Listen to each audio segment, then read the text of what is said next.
In this video, I'm going to talk about how to get back to the gym, how to build consistency in the gym again, even though you're in lots of pain. This video is not about how to do a dumbbell Romanian deadlift or how to hip thrust. This video is to provide you the principles, the key principles that's going to help you get better. But real talk, why should you listen to me? Truth is, you don't have to. The reason I'm here today is because I was stuck in pain for over 7 years. When you've been in pain for 7 years, you try a lot of stuff. You see a lot of physios, doctors, chiros, massage therapists. I've tried so many different things that maybe you're looking out for right now that just didn't truly get me better. To me, truly getting better was feeling strong, healthy, and confident in my body again. Because think about it. If you want a massage, if you want acupuncture, if you want dry needling, at the end of the day, all this is pain relief. So it really falls into one bucket. The things I'm sharing with you is to truly get better.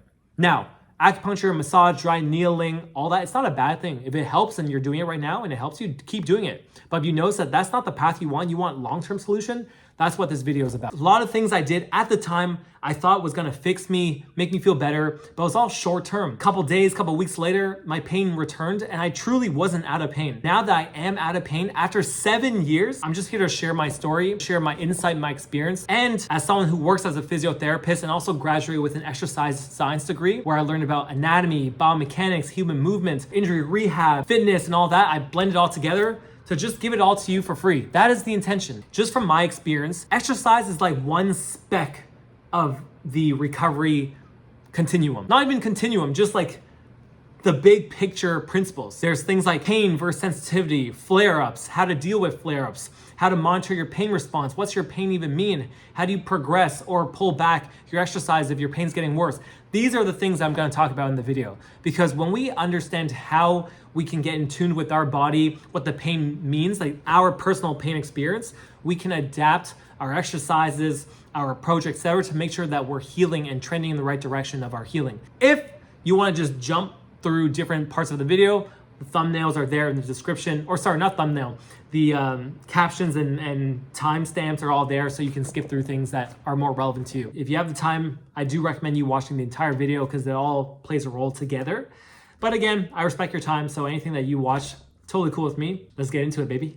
By the way, I'm gonna use back pain as an example throughout the video here, but these are principles, meaning they can apply to shoulder pain, knee pain, hip pain, any pain really, because these are principles that apply to pain. It's not just independent of back pain only. So I'm going to use back pain as an example because back pain affected me for so long. And I just remember my friend being like, dude, like I was around 16 or 17 years old, and he just looked at me getting out from a couch and was like, man, you look so old. Because like I was literally getting up super slowly like that because of my pain.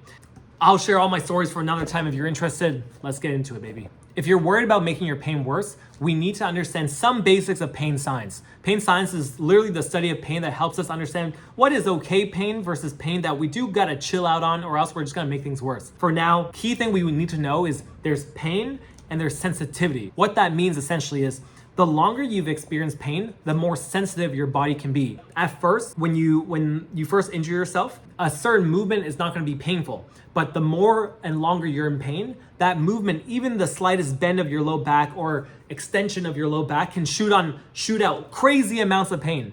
But here's the thing, that pain does not mean damage. That pain does not mean harm. It means that your body is under a heightened state of sensitivity, meaning even the littlest movement can shoot off a lot of pain. When we can appreciate that, we can start to see pain differently, where we don't have to stop because of movement, we just have to meet our body where it's at. So that's one thing that we want to make sure that we can try to appreciate, is that don't let the pain stop you. Use it as your guide in the sense of we should almost expect pain as we're building back from the gym, but we shouldn't expect so much pain that's going to make us worse a couple weeks and months from now. I'll talk more about that later. But pain versus sensitivity, just know that right now, if you've been experiencing pain for 3 months, 6 months, 9 months, 12 years, etc., that your body's in a heightened state of sensitivity. That is normal. A lot of things are gonna hurt, but I'll give you some strategies to know what's good pain, what's bad pain, and what exercise are safe for you to do at this stage. Within the pain system, there's something called alpha fibers and delta fibers. The alpha fibers are more consistent. It means, like, let's say you rolled your ankle while you walk, boom, you rolled it, you really rolled it hard, and boom, the alpha fibers shoot off lots of pain. A delta fiber is your slower, delayed fibers. What this means is the longer you've experienced pain, these delta fibers can still be flickering in the background, but they're not consistent. It means like one day you could have pain and the next day you don't have pain. When we're in pain for a long period of time, these delta fibers are shooting off a lot. They're just shooting off. It's like, bruh, like they don't even always mean much. They're just shooting off. The reason why this is important is because when we can appreciate that you're gonna have a random pain generate from your body, we don't have to respond to every pain. We don't have to hyperfixate or overthink every pain that comes up. We don't even wanna do that because at the same time, you wanna reserve mental energy. Trying to think about every sensation that hurts can only probably cause more stress within our system, more frustration, maybe more worry, that feedback loop can cause us more pain because our emotions influence our pain, our thoughts influence our pain. So this is a whole different discussion about pain, but all to say, don't worry about every single pain sensation that you feel. Just know that when you've been in pain for a long time, your body's gonna shoot off random pain.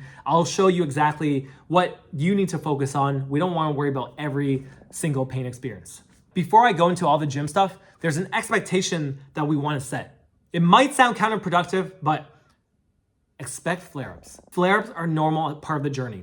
Like I said earlier, if our pain sensitivity system is just much more sensitive, you're gonna have pain in the randomest movements that shouldn't really hurt. That's normal. It's not fun, but it's normal. If you haven't done stuff in the gym for a while or moved your body in a while, or you've been laying on the couch for a while, again, no judgment. I'm just saying like, if this is your situation, it's gonna be painful to move the body again. Things are gonna hurt before it hurts less and gets better. In the video, I'll talk about what to do when a flare-up happens. Even on my side, as someone that works with clients in pain, I expect flare-ups, but I have strategies for them when it happens, so then we maneuver it in a strategic and safe way so they get better. So flare-ups are normal. Don't, again, spend mental energy about worrying like, oh man, I flared up again, I'm not getting better, I'm getting worse. Flare-ups are normal. The key thing I wanna say about movements and exercise is when we're trying to get better from pain, figure out the exercise and movements that feel tolerable for you. I'm not worried right now about perfect technique, perfect positioning, everything like that. I'm just thinking about keep it simple. When you move your body, what movements are tolerable to you? For example, if your low back hurts with hip thrust or romaine deadlift, then maybe a glute bridge on the ground is better for you. If, for example, a seated row hurts your low back, but a chest supported row feels better for your low back, then do a chest supported row. This is what I mean by figure out the movements that are tolerable for you. It's not always gonna come easy. You might have past experience that you're gonna know right away. While for some people, it's gonna take a couple weeks as they go to the gym to figure out what works and what doesn't work. But we just wanna know that. Keep it simple, don't overcomplicate it. Know what movements are tolerable for you, and I'll tell you why this is important. After being stuck in pain for 7 years, one of the key principles that helped me get better was understanding a concept called SRA, stimulus-recovery-adaptation. What this means is when we apply the stimulus, so the stimulus of working out, going to the gym, our body's threshold lowers. So what we need to do is recover. We recover by factors outside the gym, our nutrition, the foods we eat, our sleep, our stress management, our mindset, etc. Because when our body recovers, it adapts to get better. So next time we can do more in the gym. The biggest mistake when we're trying to get back to the gym is we're doing way too much. And when we do too much, so the stimulus is high, we're not doing enough to recover. So our body's not recovering to adapt to get better. So just understand that. So this is why one of the main themes of this video is less is more. Apply less of a stimulus in terms of the exercises, the sets, the reps, the weights. We need to allow our body to recover, to adapt, to get better. And with time, you will progress. With all that being said, let's get into the bread and butter of this video, how to get back to the gym, how to safely build back consistency, even though you're in lots of pain and feeling a bit worried that you're gonna make things worse. I'm gonna run you exactly how I would do this for myself, for my clients, etc. People pay me for this guidance and I just wanna throw it all out there. I'm not trying to hold anything. I'm not trying to gatekeep anything. The first thing you wanna ask yourself is by the way, I have my laptop here because I don't wanna forget anything.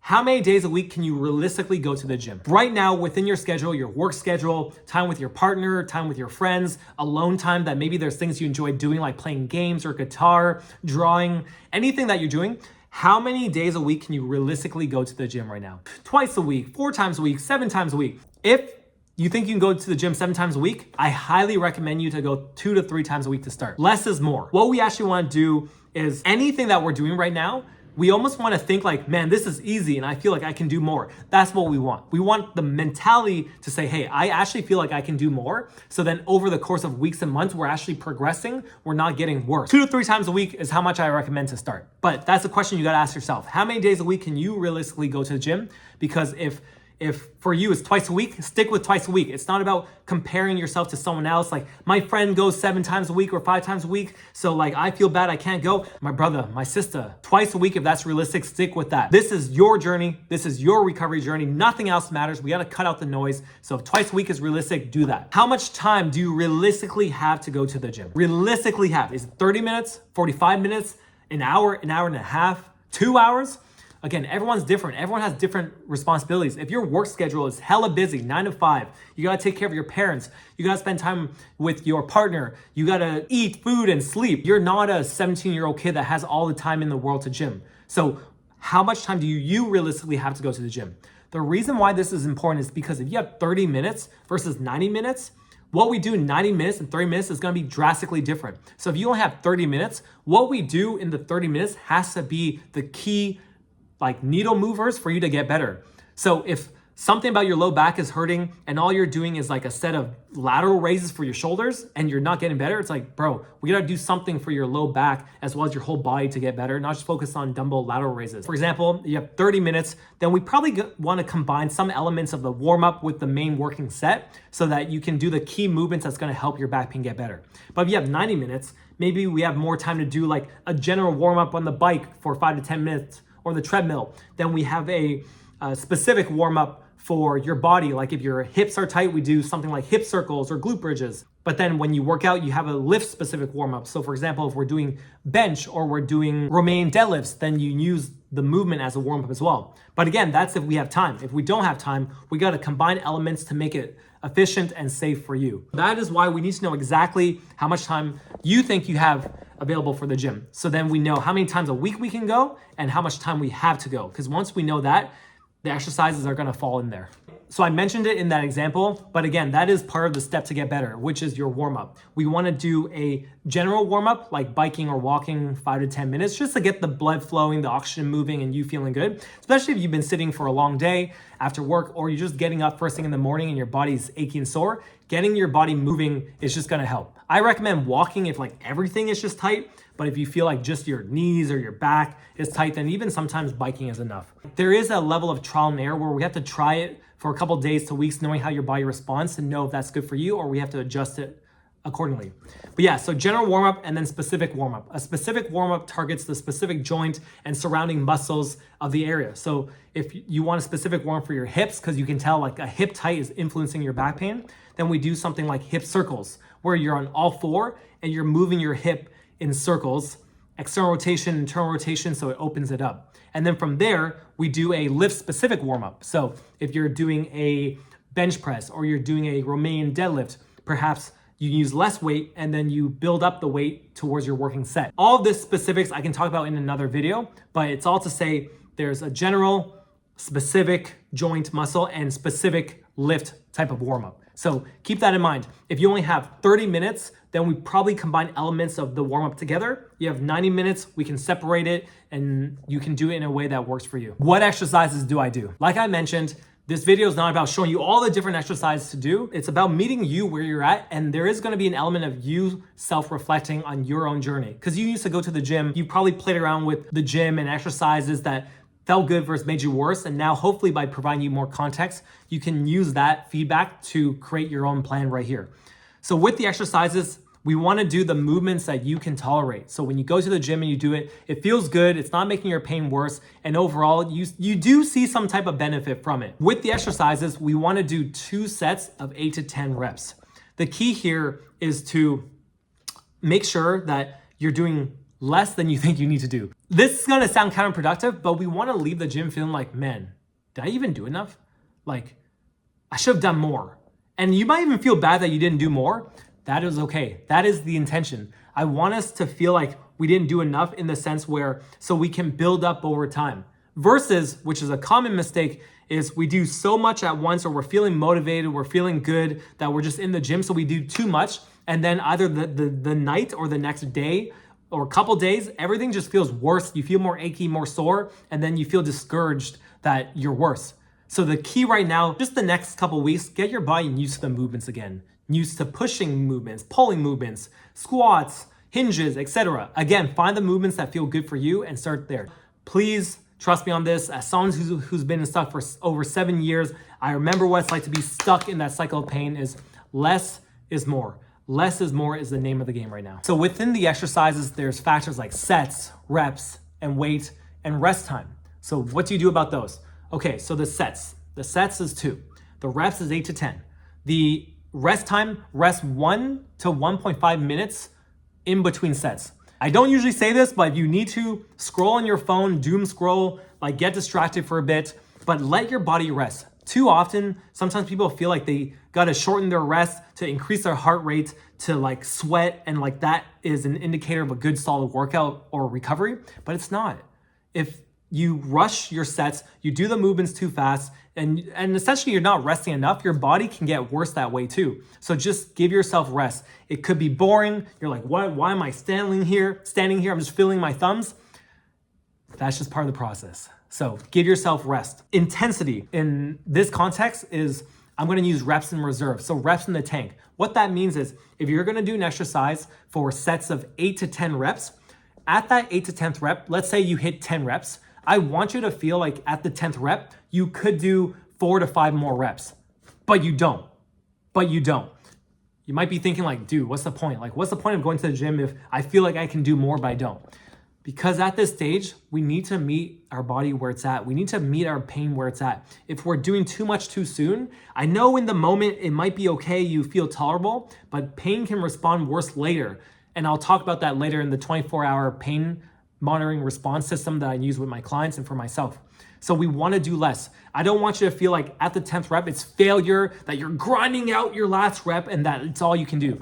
We can get to that in a few weeks and months as you progress, but for now, leave 3 to 4 reps in the tank. The main intention is you're moving through the motions, you're feeling engaged in the muscles. You might not even feel engaged in the muscles, that's okay, but at least you're moving your body through the movements in a safe way so you're not making yourself worse. If you have more questions about this or unsure, just leave it in the comment section below, because this is a new concept that isn't really spoken about in the context of pain and rehab.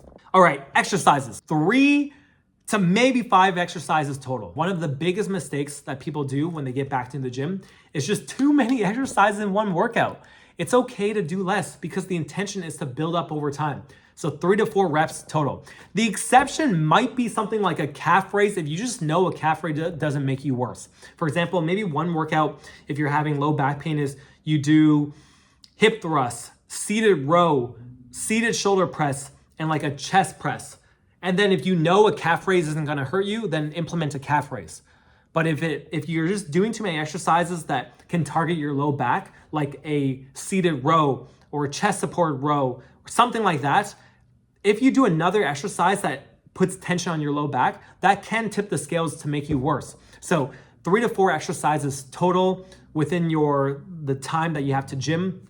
And again, make one exception where if you just know that one exercise, like a calf raise or like a tricep extension, does not make your back pain worse, then you can do it. Less is more for now. So as a recap, to go back to the gym, to build consistency in a safe way that doesn't make yourself worse, 3 to 4 exercises total, maybe 5 if you're just so certain that it's not making your pain worse. 2 to 3 sets of 8 to 10 reps. Start with 2 sets. Build up to 3 sets within 3 to 4 weeks as long as you don't feel worse. Keep the intensity at 3 to 4 reps in the tank. So within that 8 to 10 rep range, it feels like you can do 4 to 5 reps more, but you don't. You stop at 8 to 10. Rest 1 to 1.5 minutes in between your sets. It's gonna be boring as hell properly. You probably wanna do more. You're like, where do I even look?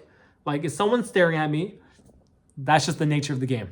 Do that. Again, I promise you everything is meant to progress. How do I know if the pain is good or bad? I use something called a traffic light pain system with myself, with my clients, etc. And here's how it works. There's a green light, yellow light, and red light. Pain is very subjective. So 10 out of 10 pain is your worst pain you've ever experienced. You want to go to the hospital or fetal position bed and you're just like in agonizing pain. The green light means that the exercise you're doing is either 2 to 3 out of 10 pain or less. Let's even be more specific, 2 out of 10 pain or less, or your baseline pain. So let's say you go into the gym feeling a 5 out of 10 pain. When you do that exercise, your 5 out of 10 pain stays as a 5 out of 10. It might even get better, but it's not worse. That's a green light. So you're clear to keep doing that exercise. A yellow light is when your pain is starting to maneuver, shift towards that 3 to 4 out of 10 pain.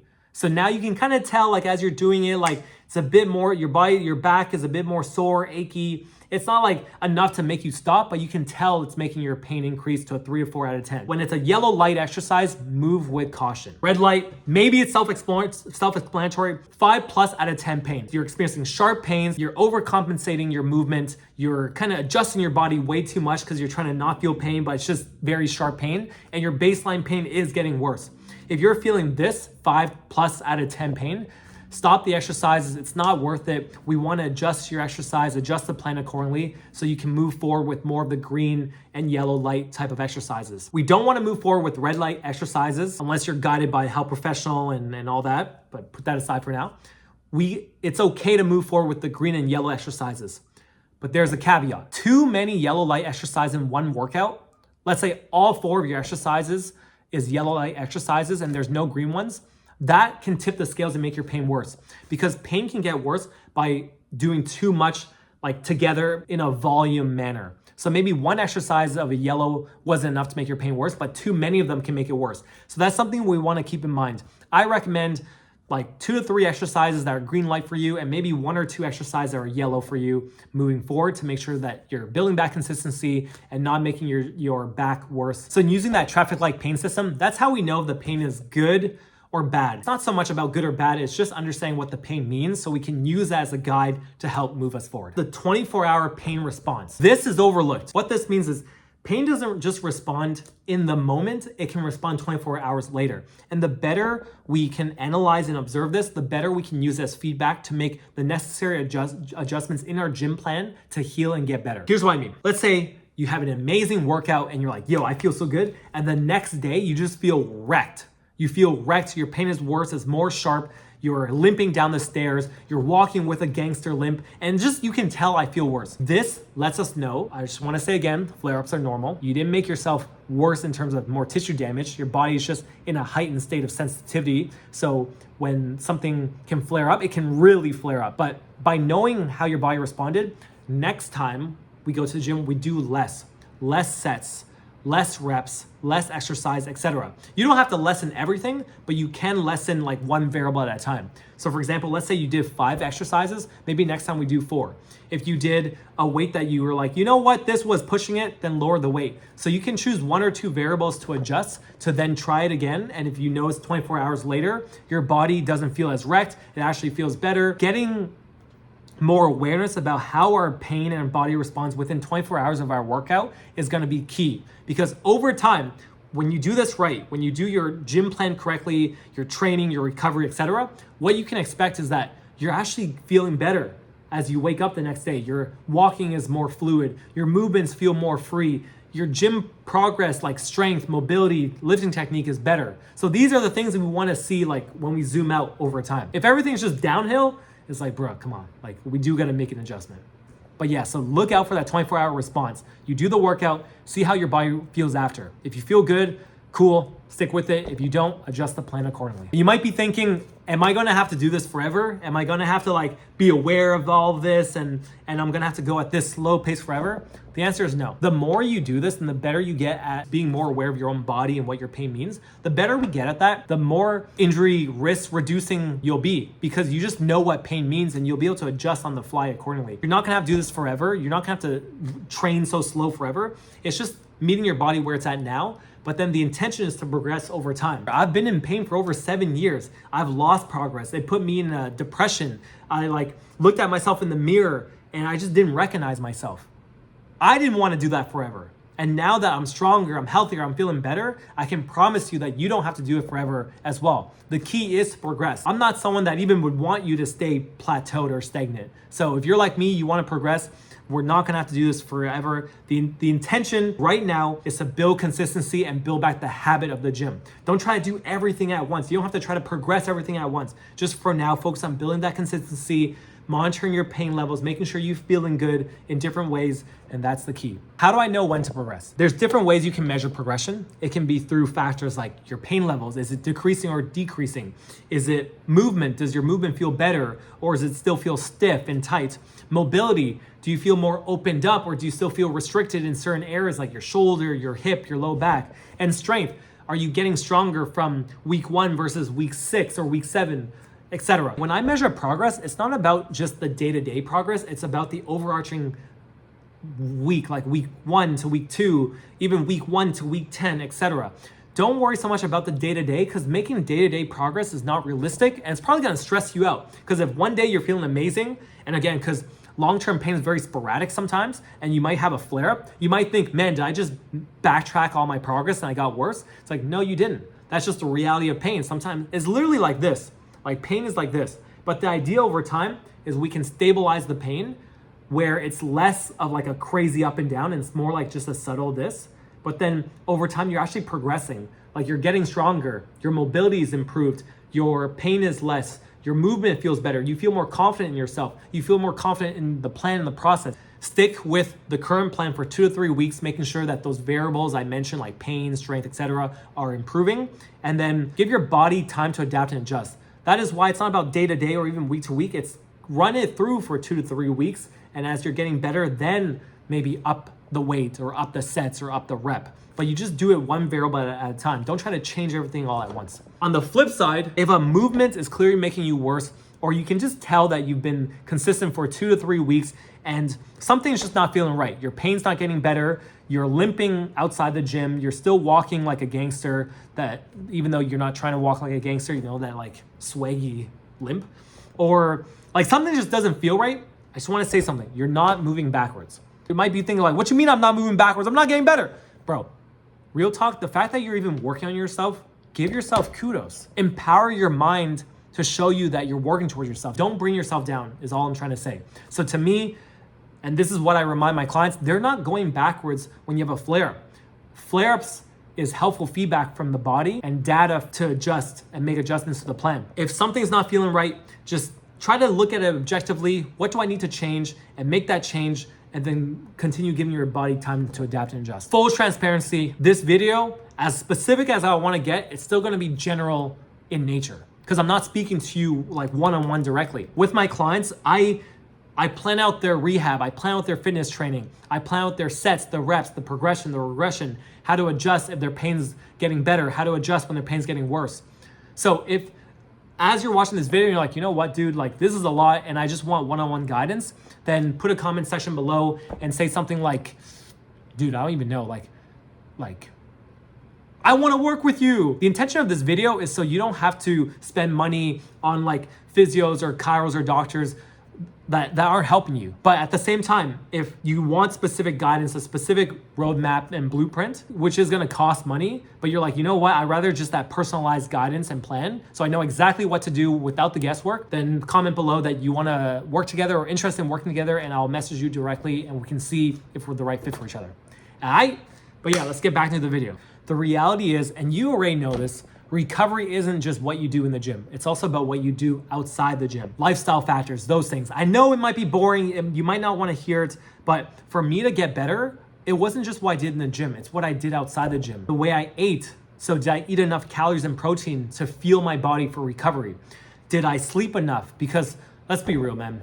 Sleep is what recovers the body the most. When we sleep, our body is literally healing to get better. So if our body's not sleeping enough, again, it's not time to overstress and be like, oh man, I'm not gonna sleep enough, so now I'm not gonna get better. What's the point of doing this? No, don't let your mind take over and overwhelm you. Put that thought aside. If you're not getting enough sleep, that is why it's even more important that within your training program to do less. Because if you overload your body in the gym and you're not sleeping enough to recover, that recovery, remember the SRA that I talked about, that recovery is not there. So your body's not gonna adapt as efficiently. If you can't get enough sleep right now, adjust your training program accordingly. If you can't get enough sleep or you're interested in improving your sleep habits, then that's something I highly recommend to do, because the body recovers the most when you do that. The other lifestyle factors beyond nutrition, sleep habits, drink enough water. You knew that since you're young, bro. I don't have to tell you that. Drink enough water. The body functions better when we drink enough water. But don't overdo it with water either. I have too much of anything is never good, bro. Too little water ain't good. Too much water ain't good either, because water doesn't have the electrolytes and all that. A general rule of thumb is whatever your body weight is, drink half of that in ounces. All right? Okay, next thing, stress management.